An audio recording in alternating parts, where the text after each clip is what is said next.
This series looks at some of the most interesting and important global events of our time. But it's not merely an impersonal chronological account. Each program takes a different theme and tells the stories through the eyes of the people who were there, people who make us all a witness. The annual Invention Convention in Pasadena, California, where hundreds of inventors from around the world turn up to show off their gadgets, contraptions, and more precisely, their thingamajigs. Now, you may think that what the world needs is fewer inventions and more mechanics to service the ones we've already got. But in Pasadena, they would disagree. For them, the road to wealth is paved with good invention. Like this one, for instance, for people who have difficulty holding their drink. What is it with the Japanese and their inventions? They all seem to need a wiggling body to demonstrate them.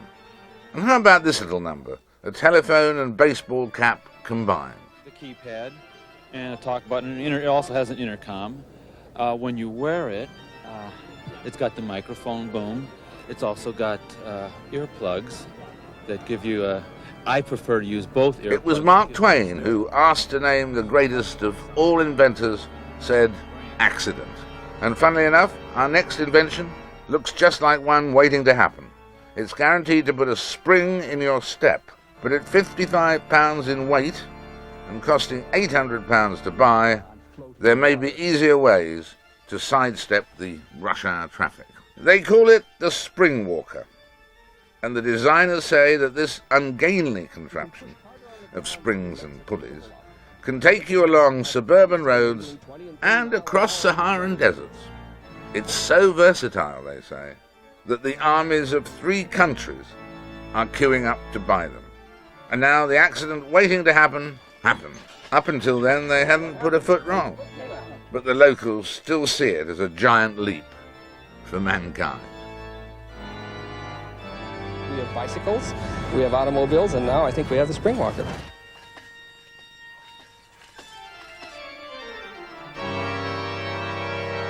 It's not every small-town bar that boasts a $150,000 cabaret act. But such an entertainer is appearing at a chain of bars in the state of Georgia. He's called Sammy. One of our stores in Maryland, a couple of the guys at the bar had heard Sammy one too many times. They got real irritated. They attacked him and tore his face off.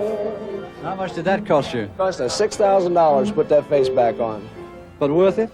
Yeah, Sammy's worth it. He's a big drawing card for us, and everybody really loves him most of the time. The loveliness of Paris. The loveliness of Paris doesn't just rely on Sammy alone. Those rolling eyebrows need a huge compressed air tank, a battery of electronic controls, and enough hardware and software to run a small space station. The makers say that so far they've sold 9 of the robots at $150,000 a time, and that the orders are pouring in.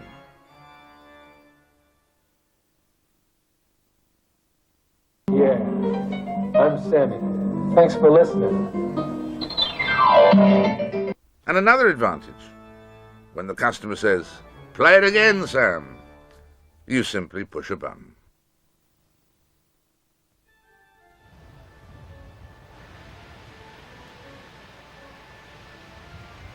As the sun rises over seaside heights in New Jersey, the tractors from a company called Beach and Billboard get to work. If you think that the one place in America you won't see billboards is the beach, then meet Patrick Dorey. The idea came to me in a dream 5 years ago. I woke up out of my sleep at 4 o'clock in the morning, started drawing at my drafting table, and 2 weeks later went to the patent office. And the rest is basically history. Patrick's dream was of a machine that prints directly onto the sand. And everyone who seems to be looking at them really loves the idea and the concept. It's very unusual. It has a lot of wow factor. People say, "Wow, look at that, it's really cool." And to see a beach covered with Skippy peanut butter jars is just mind-boggling. No one has ever seen anything like this before. You're standing on the world's largest billboard as we speak. This is larger than the Hollywood sign in California by 4 times. And it's wiped out at the end of the day, and it's impressed fresh the following day all over again.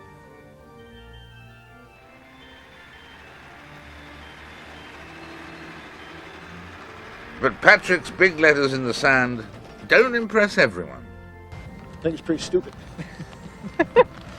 You can't see them. Once people walk all over them on the beach, they're basically useless. You might notice it for 1 second while you put your blanket down.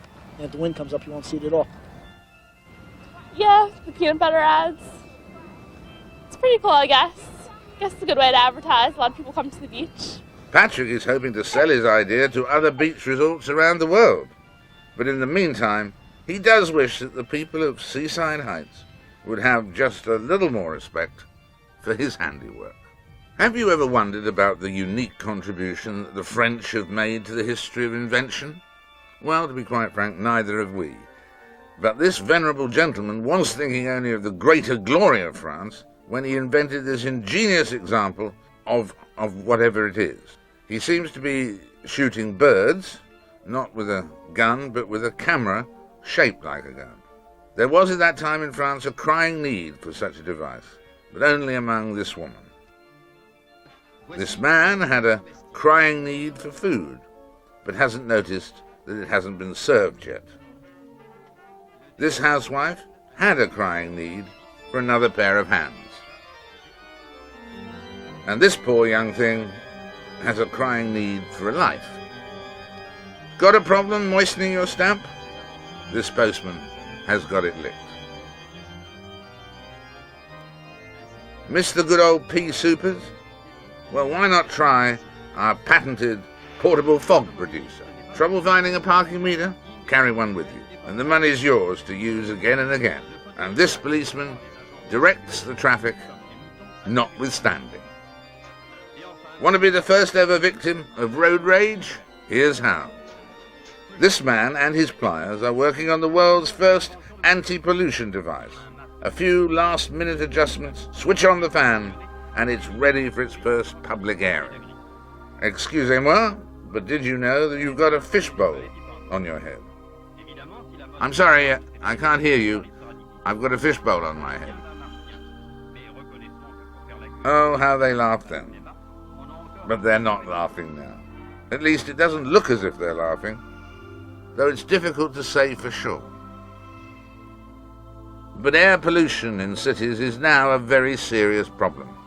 Here in the landlocked city of Lanzhou, on China's Yellow River, parents take care to protect both themselves and their children.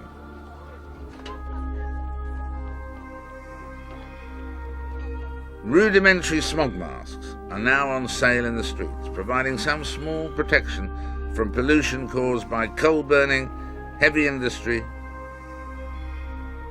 mining,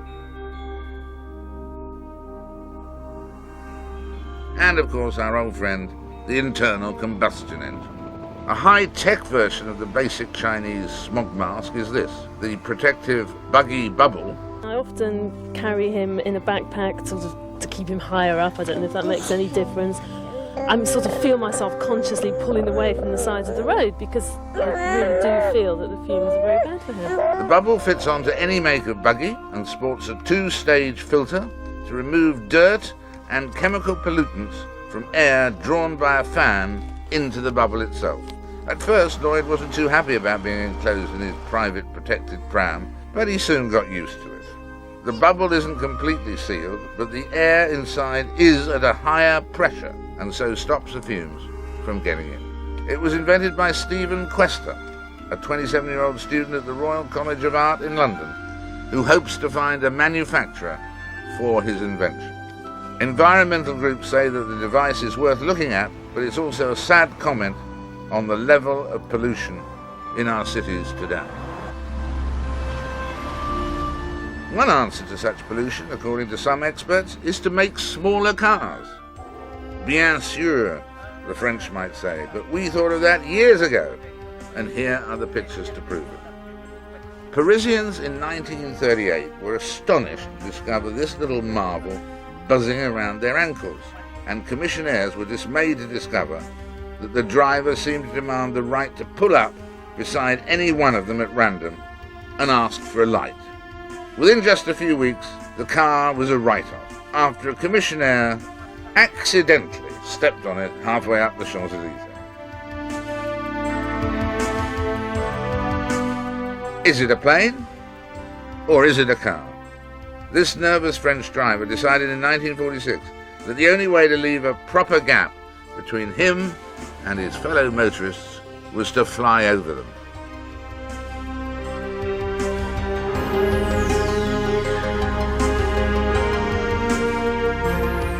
Here, having safely overtaken a Citroën on the Paris ring road, he lands, and within just a few hours he's detached the plane from the car and continued his journey home.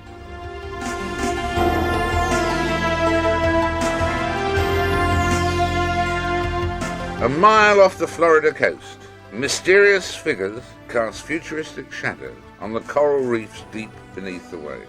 They belong to the world's first underwater motorbikes, the brainchild of former British car worker Andrew Sneath. With £100,000 borrowed from family and friends, Andrew has created an ingenious underwater toy that puts a whole new sub-aqua world at your disposal. The breathing apparatus Bubble, or Bob, is controlled by a joystick and will reach speeds of up to 3 miles per hour. Breathing oxygen pumped into a giant perspex helmet, the driver enjoys a silent armchair ride through the splendours of the deep. It's really taking diving right back to its basics and then just putting it in a shapely body. Just wanted to make it comfortable and relaxing, take away all the stress. The idea was to go down there and have a look around, but now it's so much fun driving in and out of everything that it's hard to stop. You just keep going. Scientists involved in marine research have shown interest in buying a Bob or two, as have the US Navy underwater bomb disposal team. So the man who turned his back on designing car exhausts back in England could be cruising towards his first million. Like many men, George Shields has a shed at the bottom of his garden. He likes nothing better than to spend time in it, but not necessarily in the garden. With a top speed of over 50 miles an hour and its own distinctive gardening trim, grow faster stripes you might call them, it's certainly a head turner. George calls his shed an agricultural vehicle, and he hopes to raise money for charity with it. And he says that the only problem with driving a garden shed is that when you come to a fork in the road, you wonder whether you dropped it there earlier. The starter's flag is up, the tension is building, and they're off. Welcome to the New Zealand Racing Barstool Grand Prix, the sport designed for the man who's been driven to drink. Designed by a welder from Hamilton, these little beer buggies are capable of speeds up to 45 miles per hour. Gear out of it, but we lose our nerve then, because riding on this at 75 kilometres an hour is very, very fast. But driving it is no problem. It's as easy as falling off a log or a bar stool.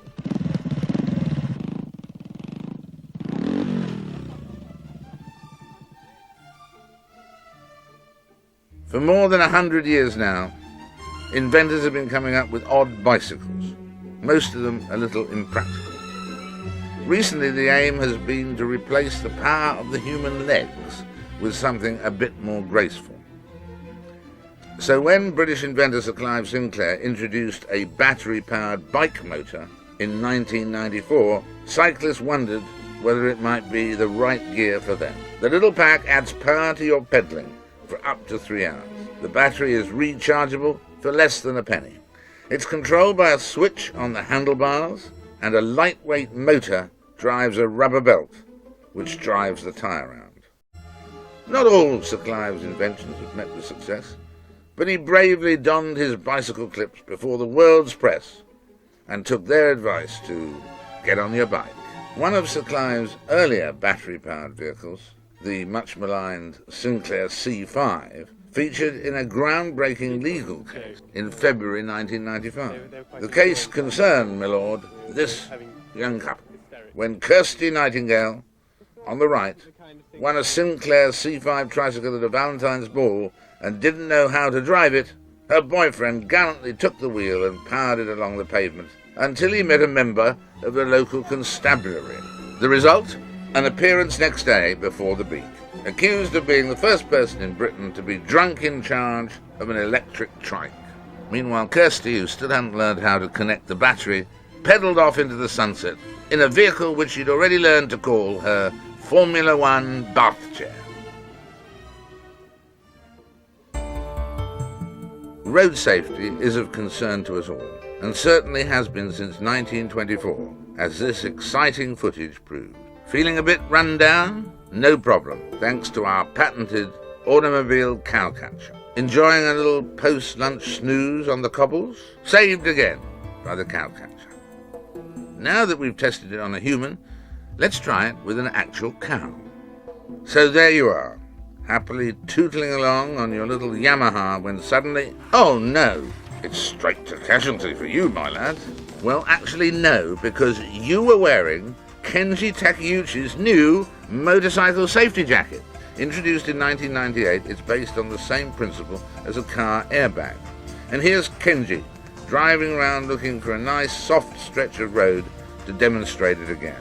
Kenji stops to demonstrate how the cord runs between the rider and his motorcycle. Now say I've just crashed, and say that I've just been thrown from the bike like this. Hey presto, compressed air instantly inflates the jacket, and once again, Kenji thanks the Michelin Man for the original idea.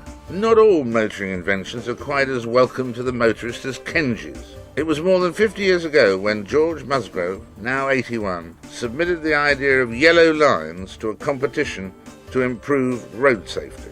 He won £2 for the invention, but after all those years as a model motorist, it finally caught up with him. In 1997, he was faced with a £20 fine, the offence parking on a yellow line. Back in the 1940s, George nearly got knocked over crossing the road between parked cars.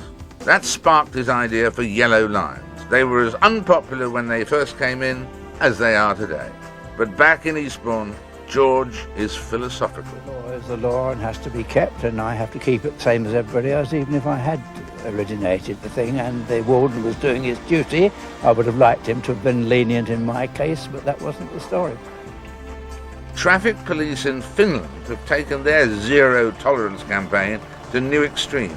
If this fearsome device doesn't get through to you, nothing will. And if this should induce a bout of road rage in you, then a dose of the accompanying tear gas should soon give you other things to think about, like sheer survival. This is how it works on the open highway, and this is how some Essex traffic policemen reacted when they saw it. Inspector, you've had a look at it. Do you want one? I would. I'd love one. So would my little boy at home on his bike. I mean, it's a phenomenal piece of equipment. And really, if it wasn't August, I think it was April the 1st. It's unbelievable. This is what most British police forces use to stop runaway car drivers. It's called the Stinger, designed to slowly deflate the tyres of a speeding car without loss of control.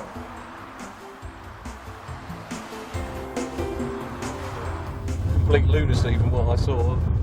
The thought of getting as close as you have to get to a vehicle in a pursuit situation with that thing sticking out the front of your car is just madness. Well, he's got a point, even if the Finnish police have got a bigger one. The police car harpoon was certainly a deadly device, but one designed to amuse rather than to be used in anger. But a much more sobering invention, and a literally deadly device, was the suicide machine created by the controversial American doctor Jack Kevorkian. Here he is in 1992, charged with the murder of a Mrs. Wantz and a Mrs. Miller. By the evidence presented. Causation has thus become a question of fact, one that can best be determined by a jury of their peers. The doctor was found not guilty. The charge stated that he had given them a controlled substance to aid their deaths in October 1991. But the judge found that the two women had decided independently to end their lives. So Kevorkian walked free while relatives defended the women's right to end their lives by whatever means they chose. Don't take our rights away from us. That was her choice. It was her right. Don't take that away from her. Kevorkian was left free to develop his machine in order to help people like multiple sclerosis sufferer Susan Williams. Oh, what a time, really. Dr. Kevorkian explained the process. What? That seems that people would say that's rather, to put it mildly, extraordinary. No, I'm tired of sitting and watching the day go in and out. How's that? That's better. Now the mask is on pretty tight. The mixture has no odor or taste or anything, and no color. You feel all right still? Yes. Okay. Yes. And it'll be carbon monoxide with mixture, not with air, but with nitrogen. And she'll be getting the air through the side there. But well, it's individual. And Dr. Kevorkian then continued unabated with his commitment to so-called physician-assisted suicide. Perhaps the most deadly invention of the 20th century has been the nuclear bomb. On June the 16th, 1945, the world's first nuclear explosion took place in New Mexico, under the awed gaze of the scientists who'd worked to make it happen. The bomb occurred to me already early in But one of their colleagues, this man, Professor Joseph Rotblat, decided to miss that moment of history. to do work on a weapon of mass destruction. But after September 1939, when the war broke out and the military might of Germany was revealed, I felt that if German scientists can develop the bomb and Hitler get hold of it, then he could use it to win the war.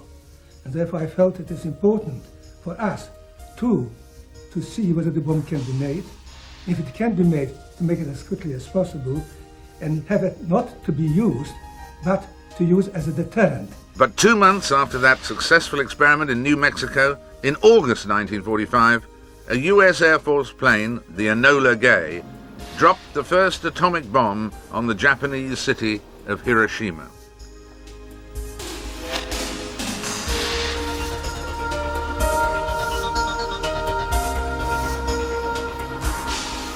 That bomb, and a subsequent one 3 days later, dropped on Nagasaki, ended World War II and changed the world forever.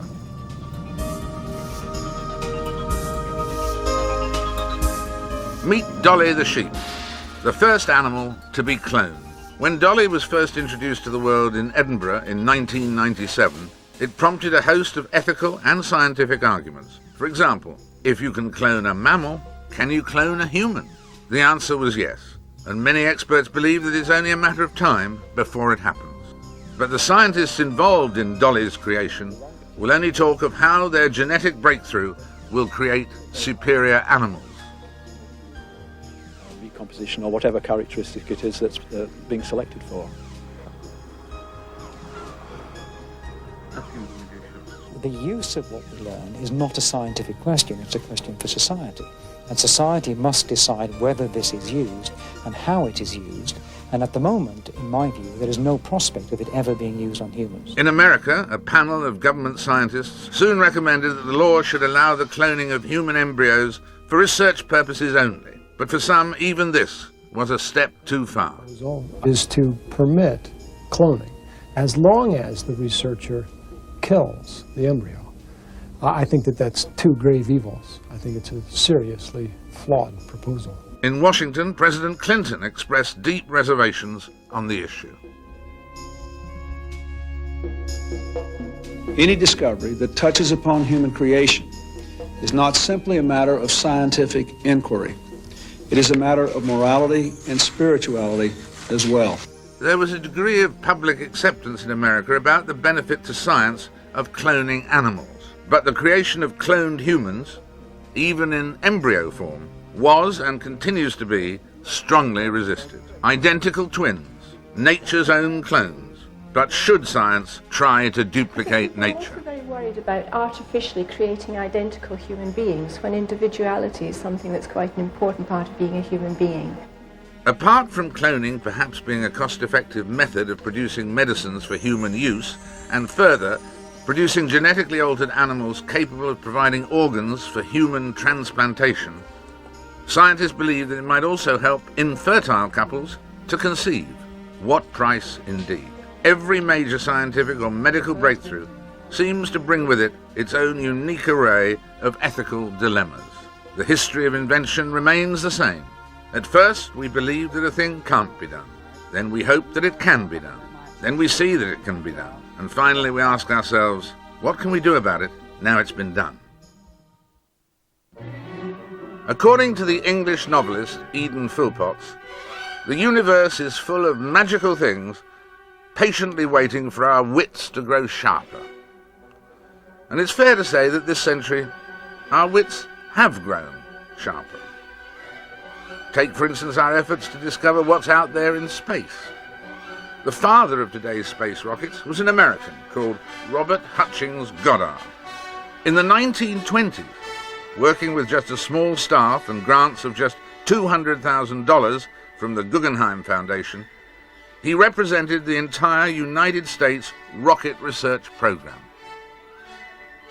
Dr. Goddard devoted his life to rocket development and was not only a brilliant scientist, but also a man of vision who foresaw the many uses to which his discoveries would one day be put.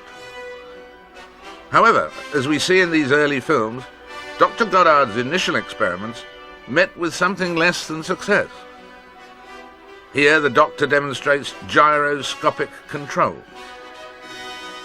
Other Goddard innovations included the use of movable vanes for steering, a removable nose cone for the storage of instruments for the recording of information, and perhaps most important of all, the development and practical application of a liquid fuel system. Parachute recovery of rockets was yet another Goddard innovation.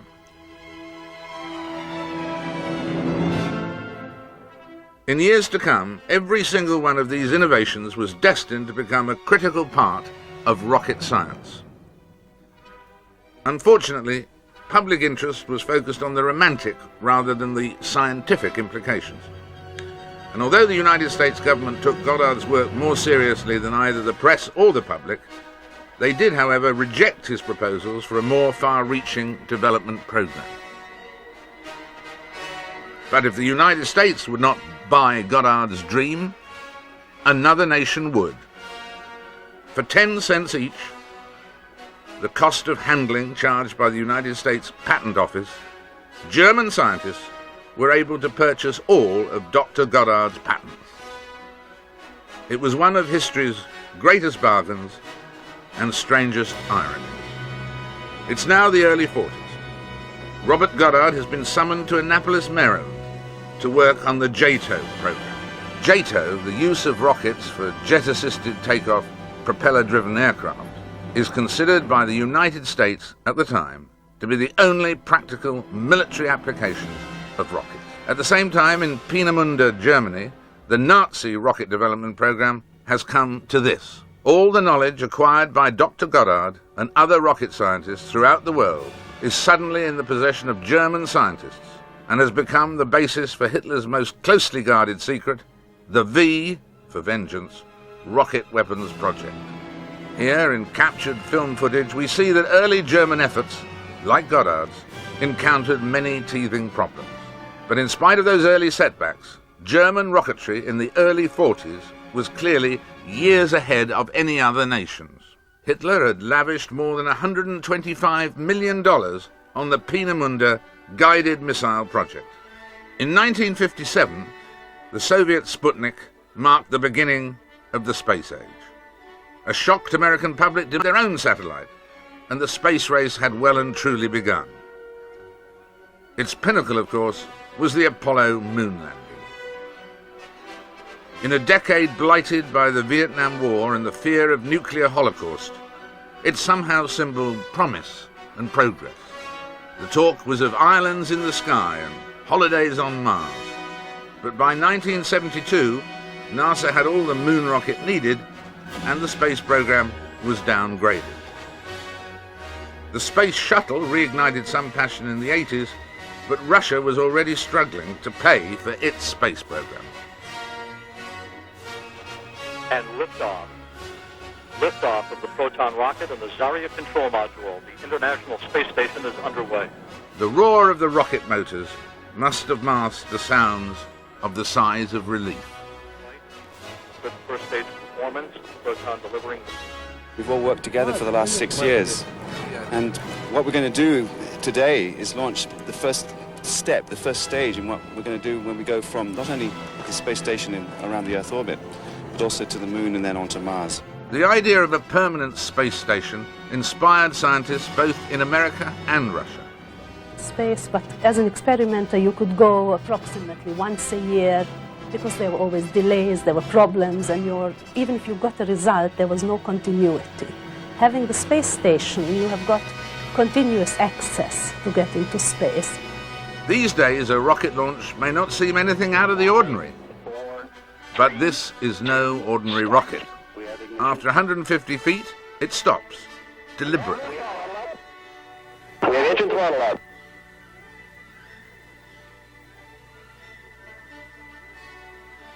Ascent is good. We're into translation mode. Pitch is going. It's looking good. It then moves sideways. The short test flight of the Delta Clipper Experimental, or DCX as it's known, made history. Looking good. It's the first SSTO, or single stage to orbit rocket. This really is the holy grail of the launch vehicle situation. It's the beginning of a new era where we can have a single stage to orbit vehicle, go into orbit, do its job, come back again, land safely, and do this up to 200 times. It is really the beginning of a most important new development of using space.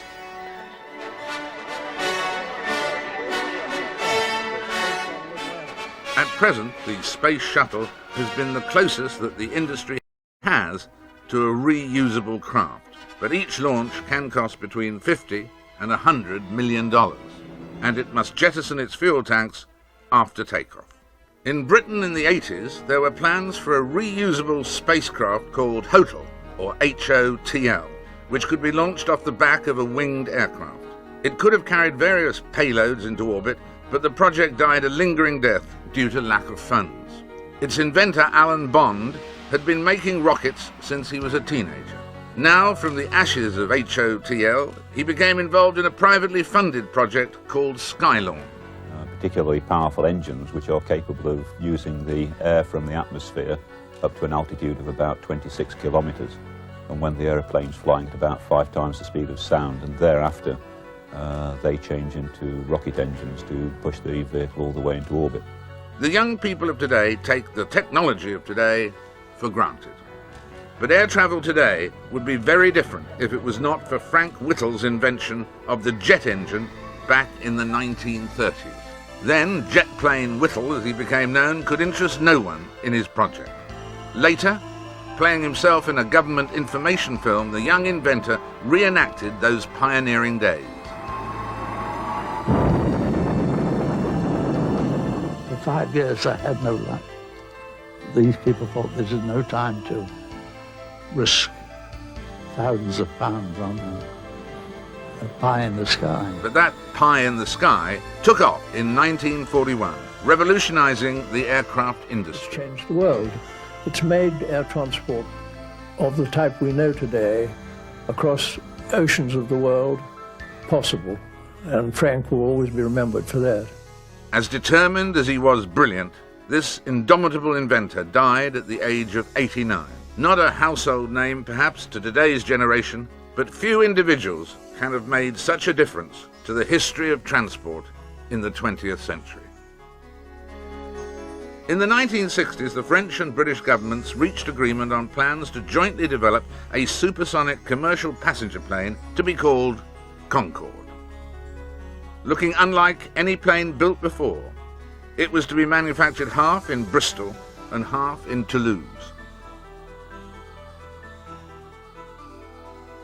Round the clock on final assembly, and all the other thousands of men who work here at Filton to look and admire their handiwork. Of course, one talks loosely about the British... Concorde began operations to South America on January the 21st, 1976. The following year, it began regular flights across the Atlantic. Meanwhile, in the Soviet Union, scientists were developing this strange aircraft, here shown undergoing secret military tests in the Caspian Sea. American analysts monitoring it at the time christened it the Caspian Sea Monster. The 300-feet jet seaplane was easily one of the largest planes ever built. It was capable of carrying more than 300 passengers or 250 tons of cargo and flying at 350 miles an hour. This military version was designed to carry missiles and troops over water and directly onto the beach. This British scientist, Christopher Cockerell, enjoyed a rare success with an unconventional flying machine. In 1959, he demonstrated his hovercraft by crossing the English Channel. Within 6 years, it was in worldwide use as ferry and patrol boats, and many different versions of it remain in operation to this day. They say the wheel was man's greatest invention until he got behind it.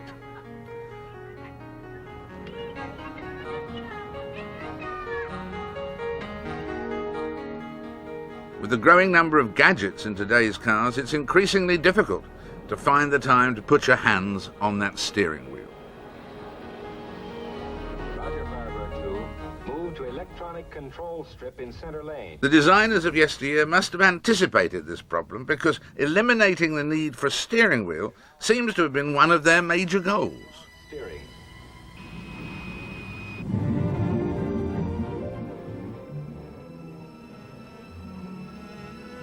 The steering-free car, or bus, is still on the drawing board and test track, but not yet on the open highway. One promising technology involves tiny cameras, vision systems used to actually monitor the road and track its conditions, just like a driver would.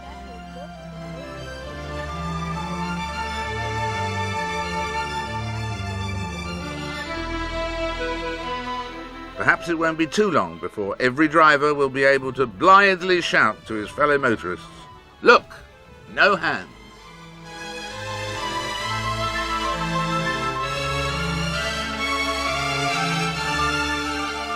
The Morse code machine, the first electronic communication system devised in 1838 by Samuel Morse. In 1876, Alexander Graham Bell invented the telephone. And from 1878, when the first commercial exchange was opened in New Haven, Connecticut, local telephone networks spread rapidly in the United States and elsewhere.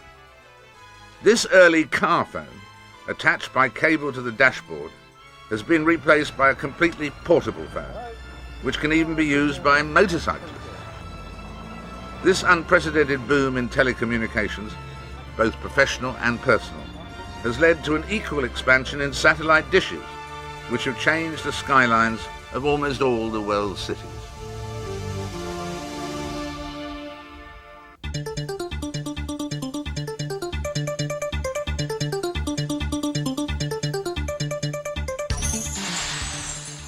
It was just after the Second World War, when televisions began to appear in our homes, that work on the early computers intensified. These were massive devices, sometimes as big as the rooms they were kept in, with tiny memories, and they stored much of their information on punched cards.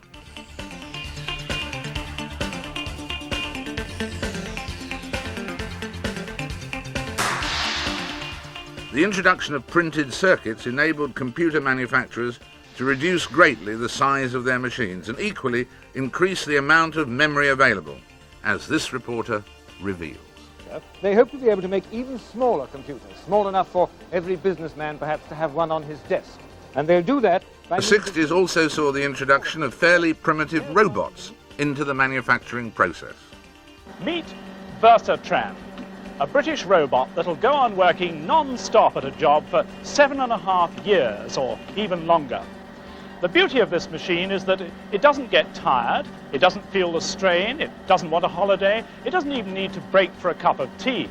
But Versatran isn't here to replace man. Well, I wouldn't be so sure. Since those innocent days, robots have ruthlessly invaded many areas of manufacture that were originally man's exclusive territory.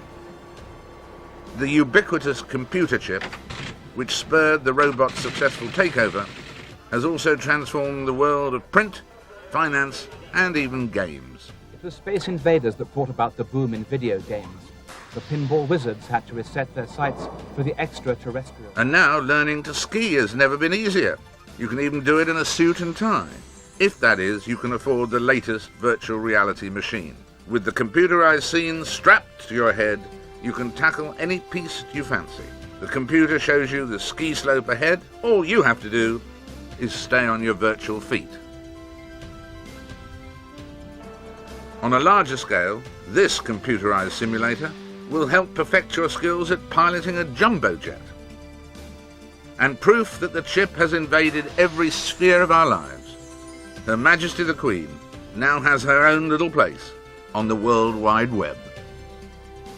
Now I have much pleasure in launching the Royal website, and I hope you all enjoy seeing and using the site. When Her Majesty logged on at the school in North London, she was following in the footsteps, or keystrokes, of millions. And no doubt she shares their fears of keeping the information on her computer secure.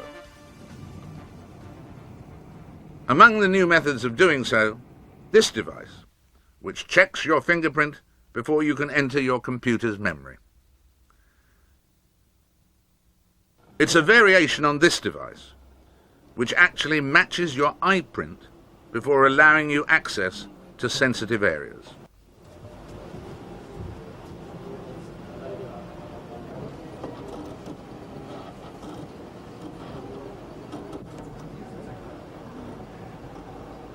You're eyeball to eyeball, and the computer just blinked.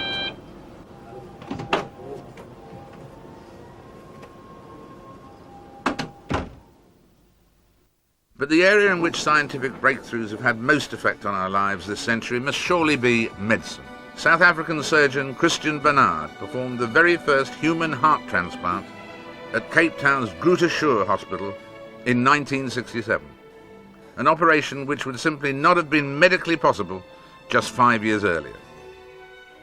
The reaction of the world surprised the doctor. I think you'll be surprised if I tell you that I really was not very excited about the event because we did not realize that it was going to be so newsworthy and evoke so much publicity and attention. I always tell the story that when I finished the first transplant, I sat in the tea room with my brother, and I said to him, you know, we better tell the superintendent of the hospital that we've done a transplant because we didn't inform them ahead of time. And when I phoned him, he was quite upset that I woke him so early in the morning to give him this news. And when I left the hospital that morning, there was not one newspaper reporter or a camera or a television camera outside the hospital because we didn't publicize the event. So I really, the impact of the event really came later. It didn't come immediately after the operation or during the operation. We knew we would be successful technically. Dr. Barnard's first patient, Louis Washkansky, alas only survived for 18 days. But he and Dr. Barnard had proved that with the help of recent medical breakthroughs, heart transplantation was possible. Nowadays, heart transplants are commonplace, and the hearts don't even have to be human. Ralph Lawrence here has just had a new heart fitted, a mechanical one, and now he's fit enough to go home. We realise there's risks. There are risks with every operation. But Ralph felt, and we did, that if his quality of life was going to be better, well, let's go for it. This is Mr. Lawrence's new heart. It was inserted under the skin in his abdomen. He was turned down for an ordinary transplant, so this was his last chance. In 1965, surgeons working at the cutting edge of medical technology succeeded in growing, on a mouse, a human ear from human cartilage cells in a procedure that could transform transplant surgery. The team grew the ear around a support of polymer mesh, which gave the ear its correct shape before dissolving away. The potential benefits of such a procedure are manifold. The laboratory-grown ear could be used to replace those lost in accidents, or to help children who are born with only one ear. In future, the same techniques could be used to create many organs, including human livers. Tissue engineering, if ultimately successful, could eliminate entirely the need for donor organs. Campbell Aird is just a little bit embarrassed by people calling him the Bionic Man. Nevertheless, he's very happy that his new bionic arm, claimed to be a world first, is going to make a massive difference to his everyday life. The arm is revolutionary because its movements are so flexible. Its gears and motors allow Campbell, who lost his right arm to cancer, to move it in almost any direction. The forearm rotates, the wrist turns, the hand grips. And he can even lift his arm over his head because it rotates at the shoulder joint. It's all driven by Campbell using his muscles to activate special sensors. Equally life-transforming for sufferers from Parkinson's disease is a special electronic device which is fitted in the patient's chest.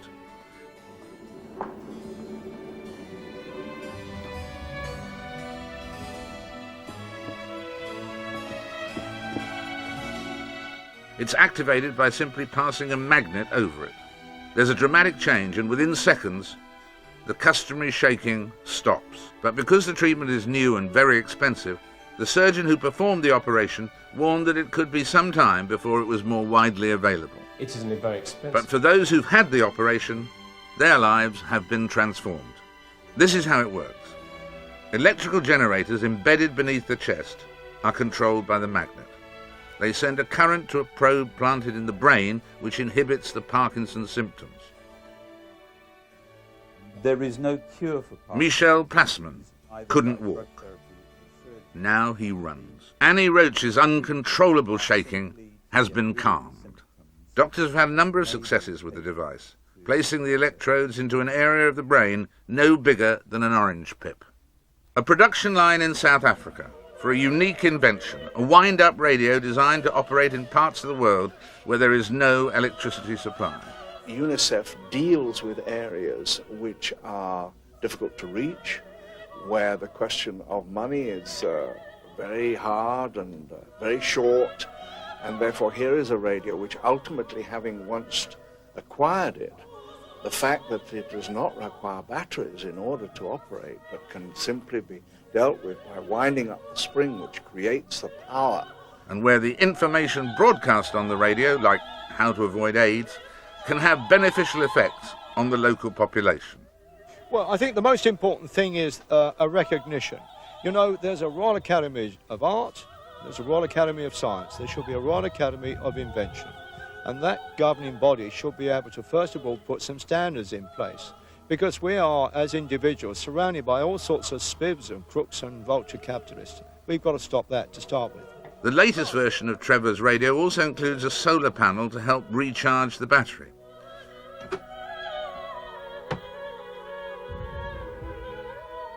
And in the search for renewable sources of energy, scientists are building enormous solar farms to capture the energy of the sun. Some houses, too, are being built with solar roofs.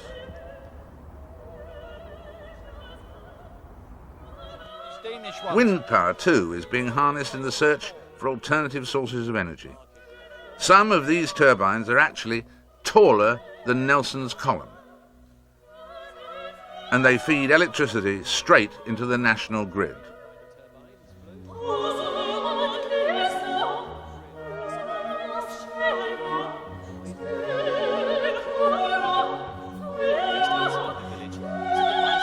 Water power, too, is being seriously considered.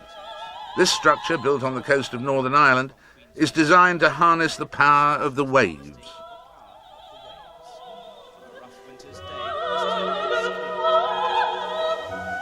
The principle behind it is beautifully simple, as demonstrated by the resident technician. The natural rise and fall of waves in the gully alternately pushes and sucks air trapped inside a concrete box through a specially designed turbine blade. The energy will always be there as long as the sun shines and the sea moves. We can attract some energy which will drive this machine. At the moment, it produces enough electricity to light up a small hamlet. As the American writer Henry George said, the search for invention has clothed mankind with powers of which a century ago the boldest imagination could not have dreamt.